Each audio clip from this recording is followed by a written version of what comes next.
amigos y amigas de YouTube, ¿cómo están? Espero que estén súper bien. Y bueno, hoy vamos a hacer el reto de la botella. Y discúlpenme porque no he subido videos estos meses, porque estuve de viaje y me han dejado muchas tareas en el colegio y no he tenido tiempo. Yo ya sé que hice un video del reto de la botella, pero lo hice sola. Ahora lo voy a hacer con mi amiga que se llama Angelina. Y pues bueno, le vamos a hacer hasta 5 lanzamientos y vamos a ver quién pierde en este reto. Y en otro video haré la segunda parte y lo haremos en otro lugar. Y bueno, comencemos. No, bueno, ella no lo hizo, ahora sigo yo.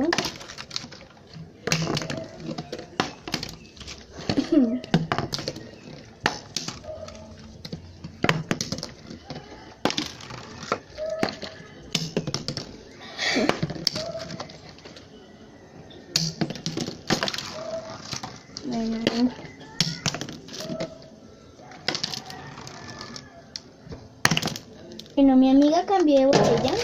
¿Qué le hace con eso?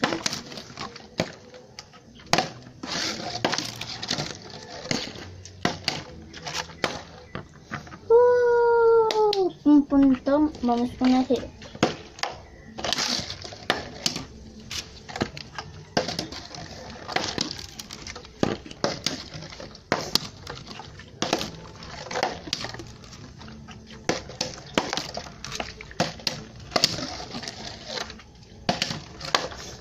¡2-0! ¡Sí! ¿Qué opinas de eso? ¡Ey! 3-0.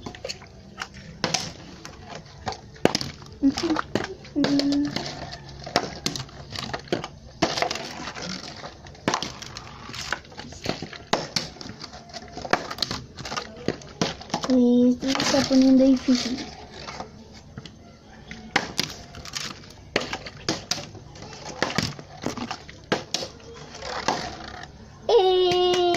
4-0. Sí.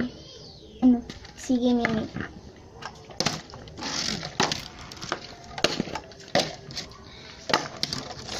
Si ganó esta. 5. Bueno, déjenme aquí abajito en los comentarios. Les voy a poner un castigo. O sea, ustedes me dicen un castigo y para el otro video, la que pierda, pues a ese le vamos a poner el castigo. Bueno chicos, espero que les haya gustado el video. Si les gustó, denle like, compártanlo y suscríbanse a este canal. Y bueno, chao.